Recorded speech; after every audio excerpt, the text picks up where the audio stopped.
Welcome again, everybody, to the Next Connect webinar series. My name is Michael Ramsey. Our goal is to bring you the latest membership and marketing communication tips and tools, along with the latest research and insight straight from the volunteers and professionals who are out there putting it together and making it work. So our goal today is to keep it short and concise, just 45 minutes max, and we're going to record this and we can share it later on. So if you would help us out, keep your lines on mute. That'll make sure our recording is nice and tight and sounds good, and we'll share it through the Scouting Wire probably tomorrow. So everything we do is grounded in research. We're going to have a data dump later on today. We'll be talking to Darren Ken, who's going to bring the latest research on youth and families related to Cub Scouting. We're going to talk to Lee Shaw about building scouting through religious relationships. But first up, we have John Churchill. John is the Director of Communications here at the National Service Center, and he's a former reporter, corporate veteran communicator, and one of the voices you hear around the Scouting Wire and the Scouting Newsroom. Hey, and if we could, as we go on, if you could mute your lines, get a lot of background noise there, that'll help us a lot. So, John, good morning. Good morning, Michael. Thanks for having me on. Well, thanks for joining us. So, so we want the media to tell our story locally. But if I'm a volunteer or a professional in local council, how do you begin to tackle this? Well, there's a few ways, and I think the easiest thing to remember, I think, when you're just getting started is to be prepared. And also keep it simple. So if each council, we all have those points of contact, right? Usually the main one is a website. I think common sense would tell us, keep your website updated. Common sense isn't always so common, as they say. Right. But yeah, so keep if a reporter or someone else can't get in touch with you, then your story is not going to be told accurately. So it sounds like, be prepared. That goes back to planning, right? So a lot of this begins with, doing some of the hard work up front, like making sure the website's updated. You've got some basic fact sheets out there, those kinds of things. Exactly, right? Yeah. But one thing too, we mention a lot of different channels, websites and Facebook and Twitter and LinkedIn and all these different things that a council might have. So in addition to be prepared, keep it manageable, whatever main contact site it is that you're trying to route people to. If you can't do all of those things well, then do one or two of them well and just be current. So again, a lot of this goes back to pre-planning, right? I mean, good positive public relations doesn't just happen because you think you want to do it. A lot of it probably takes really scheduling some things out, right? Really kind of planning ahead. Sure, that's it. I think if you apply a little discipline to the process, your chances for success go way up. This is something that we didn't do a whole lot of here on the national level for a long time. We really approached things more as they happened, but we realized we were missing a lot of positive storytelling opportunities. So now, we have a very disciplined planning process where we meet every week with our communications people, with our magazine employees, and we talk about what are our opportunities this week, what are our longer range opportunities, and it's just for us, it's as simple as starting a calendar in Excel and keeping a spreadsheet of all the things that are happening, and it really keeps us on task. So we might look at across, the first quarter of a local council calendar year and say, we know Scouting for Food's coming up, or maybe there's a report to the city or a report to the state, those kinds of things. Yes. And then plan around those, right? Exactly. There's a rhythm to what we do in scouting. We know when we're going to be recruiting heavily. We know when summer camp is coming up or Cub Day camps. We know when those things happen, so we just plot them on a calendar with an eye toward communications and not just the operations end of it. It makes your job a lot easier, especially if you don't have a lot of staff to apply to this. I used to work with a marketing PR professional years ago, and one of the things he loved to do was to look for PR opportunities for scouting around things like Memorial Day or Flag Day or Veterans Day, because there really wasn't a lot of media coverage on those kinds of days. He said it was perfect for scouting. Yes, that's a great point. And another point about it is not only are those notable holidays and events, but it shows scouts doing scout things. It's right. It's kind of the area that we own. It's patriotism and service to our community. Great opportunities to show the kids at your council or to highlight the efforts of the kids in your council. In my mind, that's kind of some basic blocking and tackling, but it's okay to be creative in things like this too, right? Yeah, exactly. Think outside the box. Think of ways that you can use your best assets, which are the youth in your programs and the adult volunteers, to be the spokespeople for the program. They'll do a better job of it oftentimes than the paid professional will. They're the ones who have the most passion about what it is they're doing and why they're involved in scouting. So you want to have a kid be your spokesperson. You can't miss with kids or dogs, right? Yeah, well, exactly. So I guess another thing we've always heard is that it's the old marketing wisdom of you've really got to know your audience, right? I think the same applies for pitching stories with local media. Right, and that goes back to the first point we said, which was be prepared.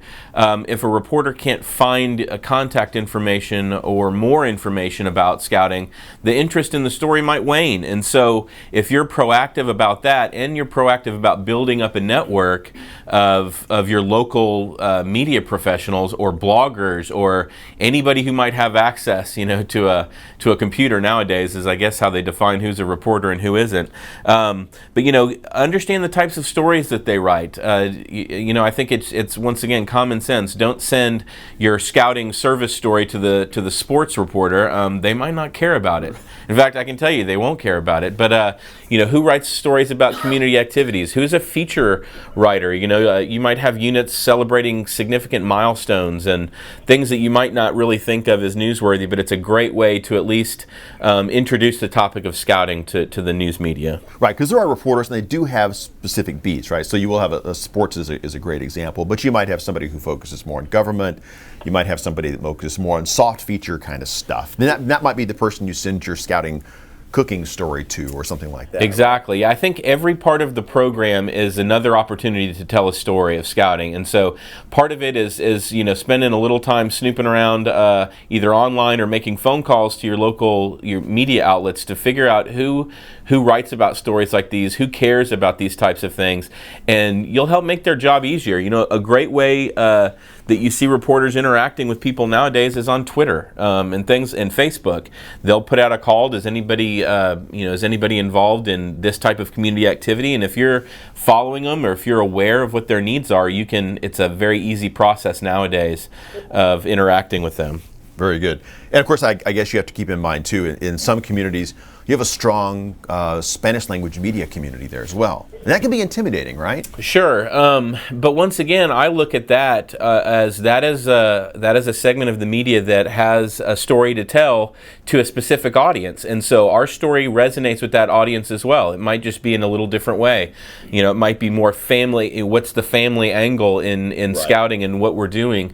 But every reporter has an area that they're interested in, whether it's whether it's in Spanish language or English or what the topic might be. So it's finding those contacts, reaching out to them so that they have a contact within scouting. That sounds good. Now I know the news media, even over the past 5 or 10 years, has changed dramatically. How do we make a reporter's job easier so we can help them tell our story? Right. Well, I mentioned that a little bit earlier, and I started my career as a reporter, and reporters nowadays, this was 20 plus years ago, nowadays they're being asked to do things that I never had to do. I wrote stories, and that's what I did. I didn't write headlines, I didn't design anything, I didn't take photos, I never shot video.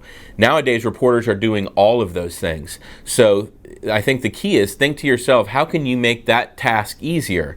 If you're reaching out via social media, that saves time, both for you and for the reporter. That's how they're looking to source stories and things now. Follow them on Facebook. Follow the local channel or network or news organization on Facebook and see who is making posts on their behalf to talk about community events right. and things like that. So it's all about uncovering your own stories and then finding out who can help you tell them. And they're just, from the reporter's end, they're being asked to do more than ever with fewer resources. So the more that you can do to shed a little light on scouting and different interesting stories, I think it'll go a long way. We did an interesting study several years ago now, and we began looking at media coverage in local councils. And what we found was that typically, if you're on the front page of the paper, that wasn't necessarily a good thing because it might be a crisis issue, right? Injury or something like that. But the massive predominant number of stories that were on those inside pages, your community sections, your life sections, living sections, those are almost always good because they were Eagle Scout stories, right? Exactly, yeah. And those are the things that really resonate. It's us showing what scouting is about and us telling the story of scouting. And you're right, it's not the breaking headline that we're after necessarily, but to fill publications and to fill airtime and all of that, people are looking for the positive stories from their communities. And I think that's where we can really provide a service.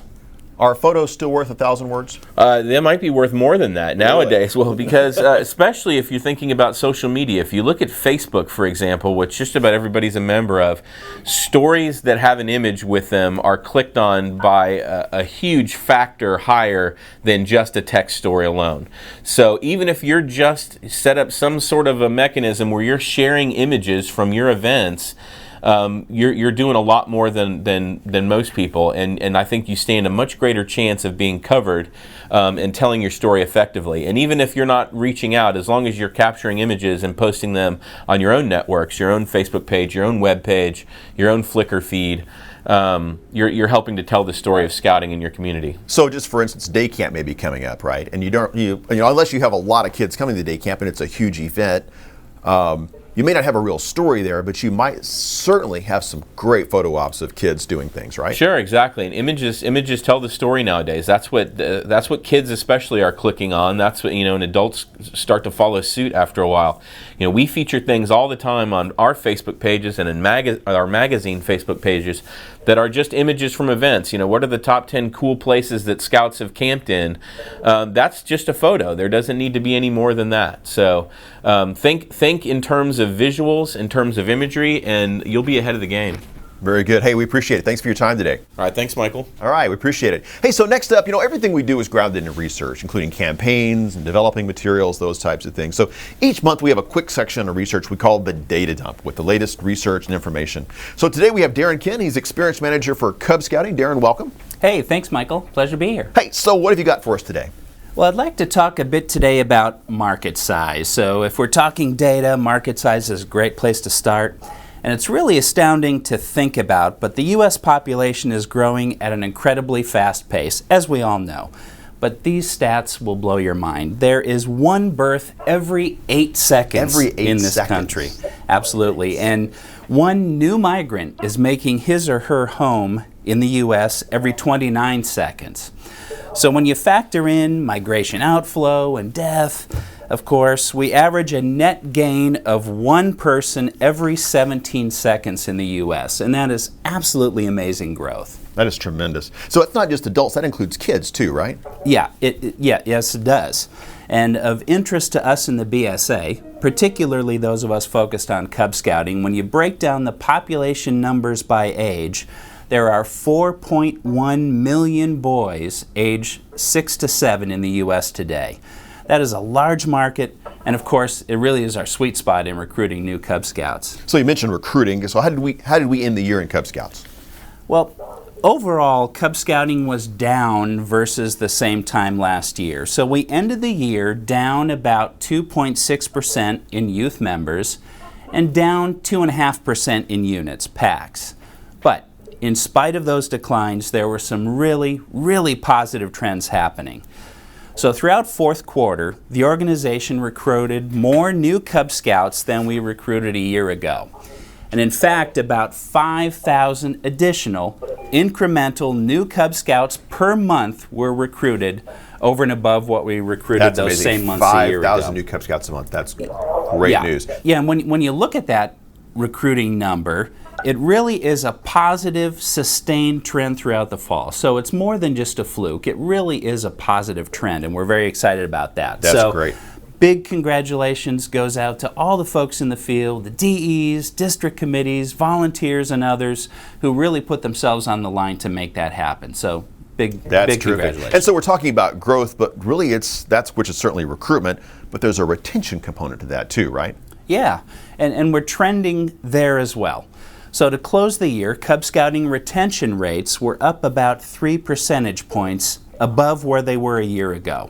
So that was about an average Cub Scout retention rate of 66.7% over the 4 months of September through December. So very positive trend there as well. A lot of great momentum there. So as we look at every opportunity to tap into the growing market, I know there's resources that can help us understand not just the broad numbers, but how do we drill down and understand what's going on really locally where scouting really happens? Yeah, well, there's 2 or 3 resources I'd suggest you use as a starting point to do that. And the first, of course, is the good old Council Market Analysis yes, report. the Council Market Analysis, right. We know it well, love it. It shows by zip code the number of potential versus actual scouts. In other words, the market size and the market penetration. It's a great tool really to highlight where there are growth opportunities by zip code in your local community. The second is a site that looks at U.S. Census data, and it's citydata.com. Many of you are probably familiar with that, city-data.com. Great site.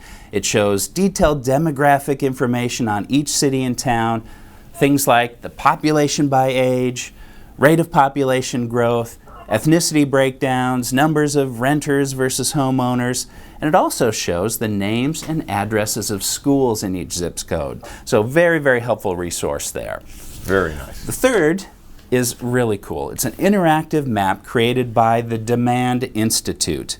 It's done in cooperation with Nielsen, and it's an interactive map that dives into not just the numbers and the demographic data, but the character and flavor of cities and towns. Wait, is that a free resource? Is that something that's online? Yes, it is online. It will help you understand whether a town is an affluent suburb or a more traditional suburb, a vacation destination, a transitional city. They go through 9 sort of characteristics of a town that really helps you get to the nuance and flavor of that market. So very good resource. So you may learn a lot just by driving around your district or your council and understanding where the people live, but this really gives you a way to look at the metrics and figure out where people really are living in and what their incomes look like and those types of things. And right? their trajectory, where that neighborhood and city and town is headed. That's interesting. So if you see a neighborhood that may be on a growth trend, you may need to pour some more assets and resources into starting packs and troops and crews and those kinds of things. That's absolutely right. Very good. Darren, thanks a lot. We appreciate your time. Thank you, sir. Thanks for joining us. So next up we have Lee Shaw. And Lee is the team leader for our National Alliances team. And we all know that religious partners are the backbone of the movement. They select leadership and support PACs and really help drive the scouting organization forward. So today we've asked Lee Shaw to join us and talk more about the assets and resources that we can use to help strengthen our communities, really strengthen scouting, working with religious partners. So Lee, welcome today. Thanks for joining us. Thank you, Michael. Glad to be here. So just to get a little perspective, how many national organizations do you and your team work with? There's about 80 national chartered organizations that we work with. Okay, and that's not just religious organizations, that's community organizations as well, right? That's correct. It really boils down to 3 categories. It's the religious organizations, civic organizations, and educational organizations. Obviously, the religious organizations represent 73% of our chartered organizations, while the civic organizations represent about 20%, and the educational organizations represent about 7% of our chartered organizations. And you and your team provide a direct point of contact for these organizations at the national level, right? That is correct. There are national committees in which we interface with these organizations, and we meet with them quarterly to discuss possible ways of having new unit development and helping them meet their objectives. Very good, very good. So I'm a new district executive or a volunteer, and I see an opportunity to start a unit with a particular domination or perhaps a community organization. How do I get started? What kind of resources do we have available? Well, that's a great question, Michael, and I would have to tell you the first thing that I would do would be to take a look at a resource. This particular resource is the Charter Organization Resource Guide. And the reason I would first turn to that specific resource is because it provides information about organizations such as their structure, membership size, goals and objectives, along with the language and some facts you should know about that organization. It's really about being prepared to have an engaging conversation and by being knowledgeable of the organization. So where do you find that document? That can be found at the Membership Marketing Hub, okay, which is on ScoutWire. The top of the Scouting Wire. Absolutely. Not to give a commercial plug, but that's where you can find all the membership marketing resources, right? So that is a very good commercial, Michael. Yes.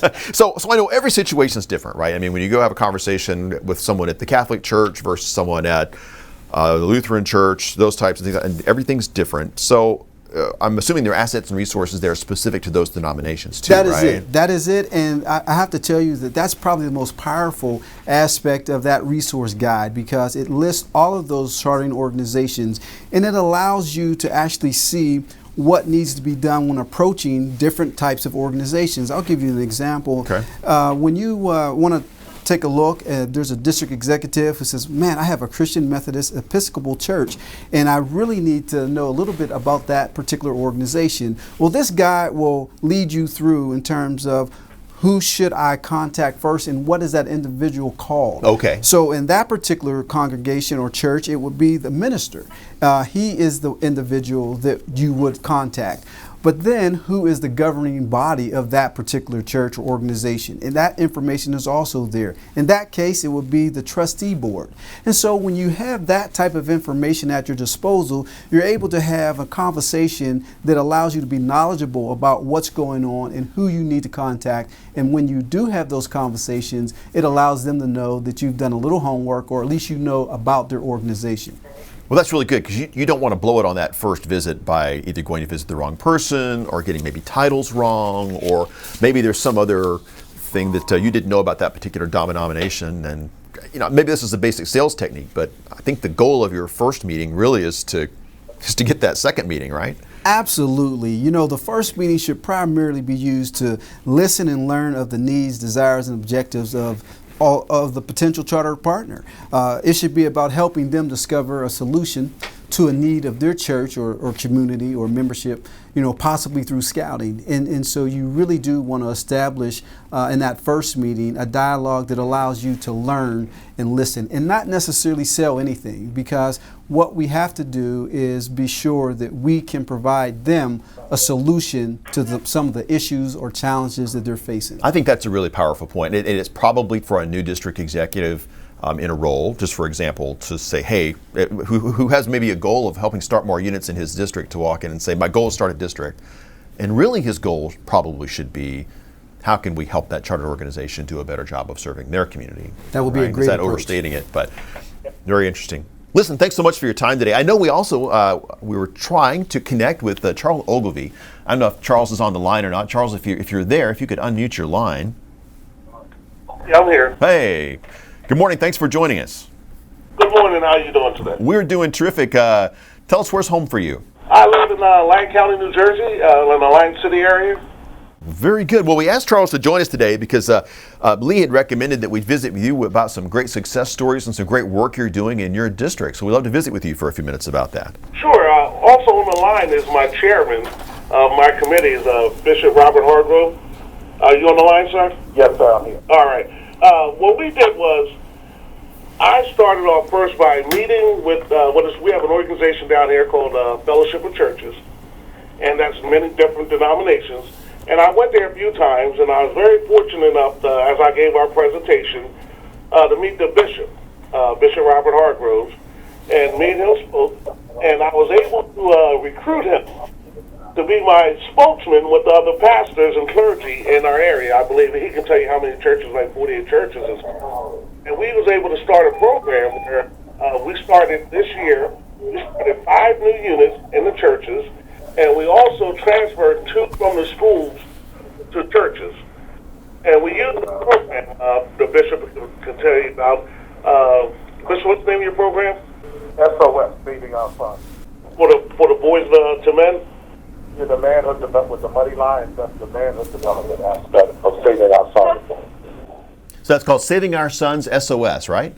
Yes, when Charles approached us, I served as the president of the Fellowship of Churches for Atlantic City and vicinity, which is about 65 churches, 11,000 members, and we understand that 68 to 72% of African American homes are fatherless, and so we had to try a different approach. And what we did is we took the video of Muddy Lines and showed it to the parents first as a recruiting tool to tell them that what we wanted to do was develop their sons. And we told them that this was more about manhood development.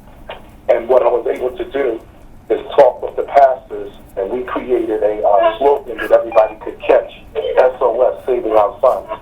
And so with that and communicating that with Charles, he was able to get on the ground and move the progress forward. Bishop Hargrove, that's a great story. So how many units have you started using the Muddy Lions program? 7 so far. That's amazing. And how many boys do you think that is in those units? Altogether, it's about close to 180. 180 boys. That's amazing. And how many boys do you think that is in those units? 180. So Bishop Hargrove, in talking to the other pastors, I mean, what was your message to them? What was that conversation like? That in the United States of America, 50% of the incarcerated population was African American. Over 50% of the murder victims were African American. We found out that at birth that the African American male outnumbered the female 20 to 1, but by the time he reached 18, there was a staggering statistic of the female was 14 to 1. And then we also understood that the African American home was 68 to 72% fatherless. So I said to them, no one church will be able to handle this task. So I challenged every church just to reach out to 10 boys, and then we would start a charter, and then from that, we would provide a program specialist, and then ask the church to grow it to 20 with a volunteer. And so in Atlantic City, we have had 7 churches cooperate with us. We do have a neighboring community called Pleasantville, where there are a couple of churches that want to sign on, and we are looking to grow this to 20. We want to establish 20 church charters. That is an amazing success story. Well, so and did you show these pastors and the youth the Muddy Lion, the movie itself, and what was their reaction to it? Well, what they immediately understood was the connection between the African American and Latino kids in the inner city, being able to connect to the Boy Scouts of America without the traditional aspect of it, quote unquote, in the inner city being something for a nerd or something that's not for me because it's not tough. So we presented it in the fashion of, this is about manhood development. That's what is missing in our homes and our community, manhood development. And they were able to buy into it. And so the process has put the pressure on the church to first establish 10 youth, within your church. And then we train those youth to go out and get other youth. That's incredible. We've gotten some feedback that the Muddy Lions movie is great. It's not for Cub Scouts. Obviously, it's not Follow Me Boys or some old school traditional movie. It's a little bit. It's got some rough edges on it. It's not candy coated. Any negative response to the movie? No, sir, not at all. It was accredited to the Boy Scouts of America for having something like that, and they wanted it presented. Like, I'm trying to get it into schools now. One school, we met with the superintendent. Charles and I did meet with the superintendent, and he is willing to allow us to bring it in and show it as an assembly at the school. That is amazing. So this is really great. What we'd love to have is stories like this. I think really inspire other staff and volunteers across the country to try to replicate what you've done. If you had some advice for Bishop Hargrove, if you had advice for other volunteers and other Boy Scout professional staff across the country in making this work, what would you suggest to them? My suggestion would be the principle has to stay the same, but the method has to change. Don't reinvent the wheel. Just stick with the principles of the Boy Scouts of America, but use the method that works in your community. That is great. Bishop, thank you so much for your time. Charles, thanks for joining us today. We really appreciate your help. It's a fantastic story, and I think we need to talk to you more about that because we need this kind of success really in every community across the country. Thanks so much. Have a great day. Thank you, and you're welcome. Okay, that's going to wrap this one up. Thanks for joining us today on the Next Connect webinar, and thanks to everyone behind the scenes here who's helped with the recording and putting things together. We'll be posting a recording of this session up on the line tomorrow. It'll be posted on the Scouting Wire and elsewhere. You can listen to it, share it. Remember, if you're looking for any additional resources mentioned here, check out the Membership Marketing Hub. You can find a link to that at the top of the Scouting Wire. And you can join us next month on February the 16th at 10 a.m. Central for the next installment of the Next Connect Marketing Webinar. We'll be logging into Scoutbook and finding out more about Scoutbook and where we're going nationally with that tremendous asset. Thanks a lot, everybody. Have a great day.